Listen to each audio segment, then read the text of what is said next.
Hello, I'm Larry Kroll, President and Chief Executive Officer of Lutheran Social Services, and I would like to welcome all of you to our second digital annual meeting. To begin, I'd like to review some of our vital statistics for the fiscal year just ended on June the 30th. We provided together, thanks to many of you, over 2.381 million meals to the community through the Community Kitchen at Faith Mission, as well as throughout our pantry system. Also within our shelters, both here in Columbus and in Lancaster, we provided close to 121,000 nights of shelter. In our Good Shepherd nursing home and in our assisted living facilities, we provided nearly 134,000 days of care. And our crisis hotline, which is a part of our Choices for Victims of Domestic Violence programming, we handled nearly 4,800 crisis calls. And our tremendous group of volunteers provided us over 118,000 hours of volunteer service. We couldn't provide any of these services without your help, your generosity of time, talent, and treasure. And so I do thank you on behalf of LSS from the bottom of my heart. Thank you so very, very much. Part of this annual meeting is also to highlight some of the things that have occurred and are occurring within LSS and our programming. And I would like to highlight today three areas of significant progress. As I just mentioned a moment ago, our Choices for Victims of Domestic Violence, we're in the process of constructing a new shelter. But we see this great growth in demand, sadly but true. On any given night, we might have anywhere from 70 to 90 residing within the shelter. Nearly half of those residing with us are children and toddlers. The current facility is woefully inadequate in almost every respect. So we're about the process right now of designing a new shelter, which bed capacity will move from 51 beds to 120 beds. So that facility has now been designed, and at this point we've established a community-based campaign, a comprehensive community-based campaign of $15.3 million. That will support the construction of the new shelter, land acquisition, as well as operating support dollars. The good news is we're about halfway there, but we have a long way to go, and I'm certain you will be hearing from us, and we thank you for your support in advance. So wonderful things are occurring with Choices. The second area I'd like to highlight today is around Faith Mission. Several years ago, as many of you probably are aware, we relocated a number of our services off of East Long Street over to North Grant into a new client service center.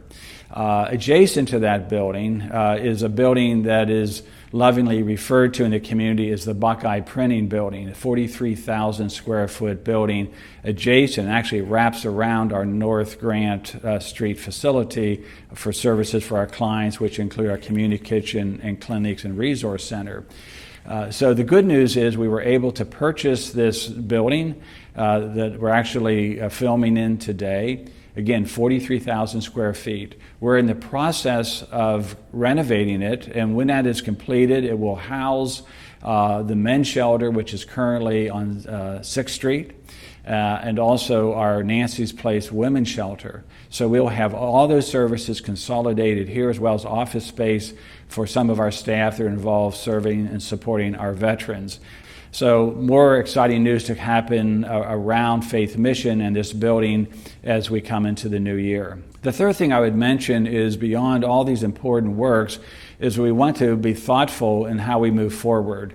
And so this past probably year and a half, we have worked very diligently with our board, with our program directors and all of our staff to develop a new long-range strategic plan for LSS. We used a concept called strategy mapping.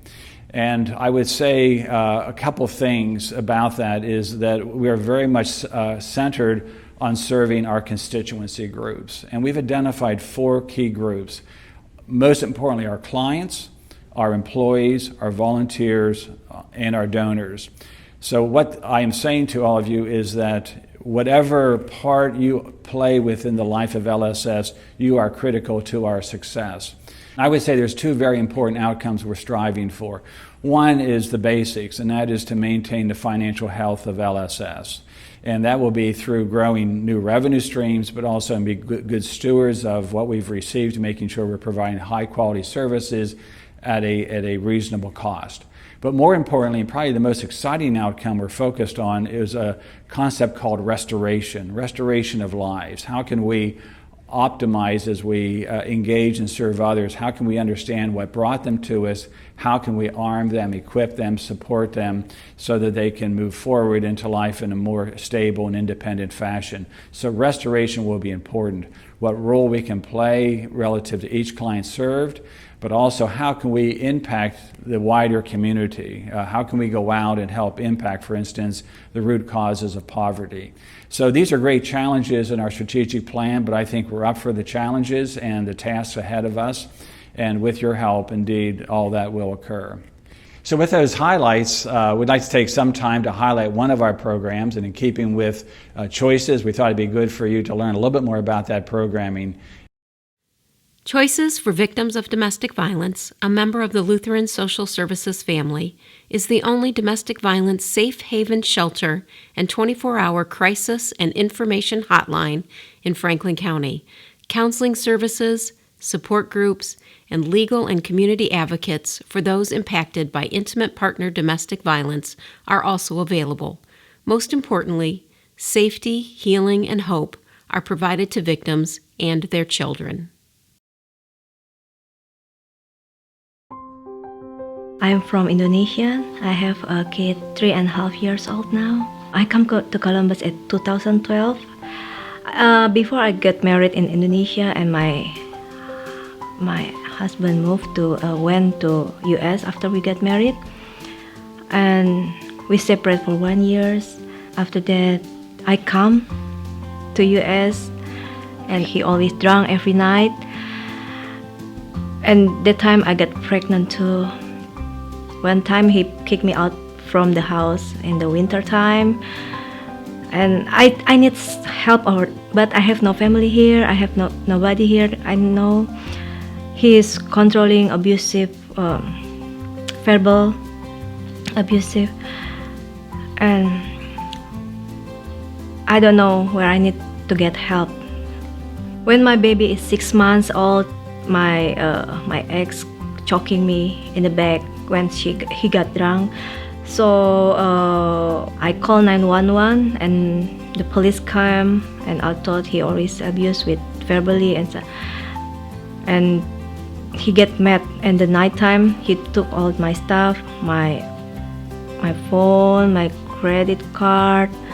So if something happened in that night, I don't know where I need to go. So I just go to the fire station, not far from my house, to get help, and the police took me to Choices. I don't know nobody here. I just need to save my baby that time, so I just need place to lay down with my baby. So I just save Choices. Helping me with legal aid, helping me with for transportation when I'm looking for a job. I have friends to talk. I have guest worker here to helping me for the houses that I can afford from my job. So I left Choices. I have place to stay. I have share parenting for my baby. They're helping me for legal aid too. I have no family here. Though I have no choices, I don't know where I need to go. I will be on the street maybe. Yeah, there is hope with Choices. Yeah, nobody can help me. Maybe Choices can help you. I say thank you so much for Choices for helping me. So I hope you found the information regarding Choices as helpful to you, and have a better understanding of the people we care for with that powerful testimony from Maria. So we thank Maria sincerely for sharing her story with us today. Final part of the program is simply to do two things. One and foremost, and very importantly, is to thank all of you for your support of LSS over this past year and your continuing support.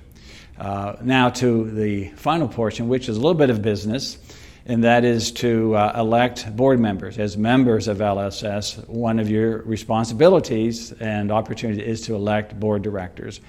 We want to thank those who are rotating off the board, and also to introduce to you those who are being nominated for election or re-election, which you will find on our website. So what I'd like to do now is share with you instructions on how to carry out your election of board members. So here are the voting instructions. On the congregational corner page of the LSS website is a voting form where you can read about the candidates who stand for election or re-election this year and then submit your ballot. I hope you will confirm the slate, as each has been vetted by the board nominating committee and offers a skill set that will help our agency fulfill its mission. Please make sure to submit your vote by the deadline. Your input is very important to us. Again, thank you for watching and thank you for your support of LSS.